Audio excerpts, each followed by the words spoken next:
దేవుని వాక్యాన్ని చదువుకుందాం. ప్రియమైన దేవుని బిడ్డలారా, దేవుడు మీకు మీ కుటుంబాలకు బిడ్డలకు తోడై ఉండునుగాక. మీరు చేస్తున్న ప్రతి పనిని దేవుడు దీవించి ఆశీర్వదించునుగాక. ఆమేన్, ఆమేన్. వాక్యాన్ని చదువుకుందాం. యెషయా గ్రంథము 27వ అధ్యాయము 3వ వచనము చదువుకొని మనము ధ్యానించుకుందాం. దేవుడు మాట్లాడుతున్న మాట అమూల్యమైన మాట. యెహోవాను నేను దానిని కాపు చేయుచున్నాను అంటున్నాడు. అంటే ఇక్కడ దేవుడు మాట్లాడుతున్న మాట 2వ వచనంలో మనోహరమగు ఒక ద్రాక్ష వనముండును దాని గూర్చి పాడుడని చెప్తున్నాడు. ఒక ద్రాక్ష వనముండును దాని గూర్చి పాడుడని చెబుతూ ఈ మాటలు చెప్తా ఉన్నాడు. ఏం చెప్తున్నాడంటే నేను దానిని కాపు చేయుచున్నానని చెప్తున్నాడు. మొదటిది. రెండవది, ప్రతి నిమిషమును నేను దానికి నీరు కట్టుచున్నాను అని చెప్తున్నాడు. ప్రతి నిమిషానికి నీరు కట్టుచున్నానని దేవుడు మాట్లాడుతూ ఉన్నాడు. ఎంత అద్భుతమైన దేవుడో చూడండి. ఇక్కడ దేవుడు తన ప్రజలైన వారి గురించి మాట్లాడుతూ ఉన్నాడు. ద్రాక్ష చెట్టు ఏ రీతిగా ఫలిస్తుందో అది 365 రోజులు ఎక్కడైనా దొరుకుతాయి ద్రాక్ష కాయలు. అలాగే తన ప్రజలు అయిన ఇశ్రాయేలు ప్రజలు, అలాగే ప్రపంచంలోని వాళ్ళందరూ తన ప్రజలు, వారు ఫలించాలి, అభివృద్ధి పొందాలి, ఉన్నతమైన స్థితిలో ఉండాలని దేవుడు కోరుతున్నాడు. అందుకే నేను దానికి నీరు కట్టుచున్నానని చెప్తున్నాడు.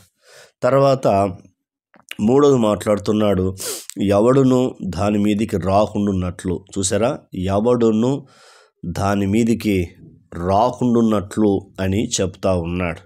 నిజమే, దేవుడు మనను ఒక వృక్షముతో పోల్చాడు, గొర్రెతో పోల్చాడు. కాబట్టి దేవుడు మాట్లాడుతున్నాడు, దుష్టుడు అనేవాడు తిరుగుతున్నాడు, కాబట్టి ఎవడును దాని మీదకి రాకుండా అని మాట్లాడుతున్నాడు.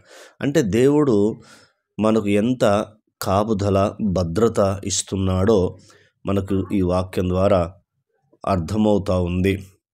4 చెప్తున్నాడు, దివారాత్రము దాన్ని కాపాడుచున్నాను. ఎంత అద్భుతమైన మాట చూడు.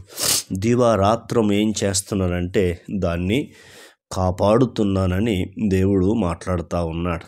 అంత అద్భుతమైన దేవుడు చూడు. కాబట్టి మనమంటే ఎంత ప్రేమ ఆయనకు, మనమంటే ఎంత ఇష్టమో ఒకసారి ఈ వాక్యం ద్వారా మనకు అర్థమవుతుంది. మరి అంత ఇష్టపడుతున్న దేవుణ్ణి నీవు అంత ఇష్టపూర్తిగా ప్రేమిస్తున్నావా? ఇష్టపూర్తిగా ఆయన సన్నిధిలో కూర్చుంటున్నావా? ప్రార్థన చేస్తున్నావా? నీ సమస్య ఏదైనా కావచ్చు, దేవుడు వాగ్దానం చేస్తున్నాడు, నీ మీదికి ఎవడు రాకుండా దివారాత్రము నిన్ను కాపాడుతానని దేవుడు వాగ్దానం చేస్తున్నాడు. నీ కుటుంబాన్ని కాపాడుతాడు, నిన్ను కాపాడుతాడు. మన దేవుడు సంరక్షించే దేవుడు, కాపాడే దేవుడు, రక్షించే దేవుడు. ఎందుకో తెలుసా? ఆయన మనము చనిపోవలసిన స్థానములో తాను చనిపోయాడు, తిరిగి లేచాడు. ఎవరి కోసం అంటే మనని బాగు చేయని కోసం, మనని గొప్పవారు చేయడం కోసం ఆయన మన కొరకు బలి అయ్యాడు. కాబట్టి నీవు దేవుణ్ణి ఈ దినం ఎంతసేపు ప్రార్థన చేశావు? ఎంతసేపు వాక్యం చదివావు? ఎంతసేపు దేవుడి కొరకు నువ్వు ఆలోచన చేశావు? దేవుడు మన కొరకు ఆలోచన చేస్తున్నప్పుడు నీవు కూడా తన కొరకు ఆలోచన చేయాలి. నేను సువార్త ఎలా ప్రకటించాలి, దేవుని దగ్గరికి ఎలా ఆత్మలు నడిపించాలని ఒక ఆలోచన కలిగి ఉండాలని దేవుడు కోరుతున్నాడు, మాట్లాడుతున్నాడు. కాబట్టి ఇవన్నీ చివరి దినాలు, అంత్య దినాలు, ప్రమాదకర దినాల్లో ఉన్నాం. కాబట్టి దేవుడు మాట్లాడిన అమూల్యమైన మాటలు 4 విషయాలు నేర్చుకున్నాం. మొట్టమొదటి ఏం చెప్తున్నంటే నేను దానిని కాపు చేయుచున్నాను అంటున్నాడు. రెండవది, నేను దానికి నీరు కట్టుచున్నాను. చూసారా ఎంత అద్భుతమైన మాట. కాపు చేయుచున్నాడు, నీరు కట్టుచున్నాడు.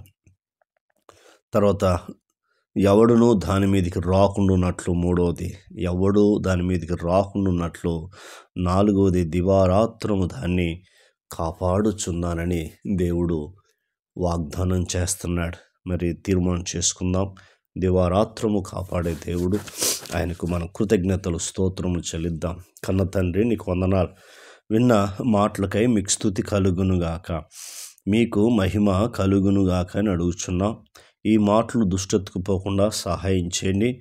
కాపు చేస్తానని వాగ్దానం ఇచ్చావు ప్రభా తండ్రి. నేను దానికి నీరు కట్టుచున్నానని చెప్పావు. దివారాత్రము ఎవడు నీ మీదకు రాకుండా ఉన్నట్లు దివారాత్రము కాపాడుతానని వాగ్దానం చేశావు. అందుకై మీ కృతజ్ఞతలు, మీకు స్తోత్రములు, వందనములు చెల్లిస్తున్నాం తండ్రి. నీకు వందనాలు. మా ప్రార్థన విని జవాబు మీరు అనుగ్రహించినందుకు మీ కృతజ్ఞతలు, స్తోత్రములు, వందనములు చెల్లిస్తూ యేసు క్రీస్తు నామములో అడిగినవన్నీ పొందుకున్నాం తండ్రి. ఆమేన్. ఆయన కృప సదాకాలం తోడై ఉండి నడిపించునుగాక. ఆమేన్, ఆమేన్, ఆమేన్.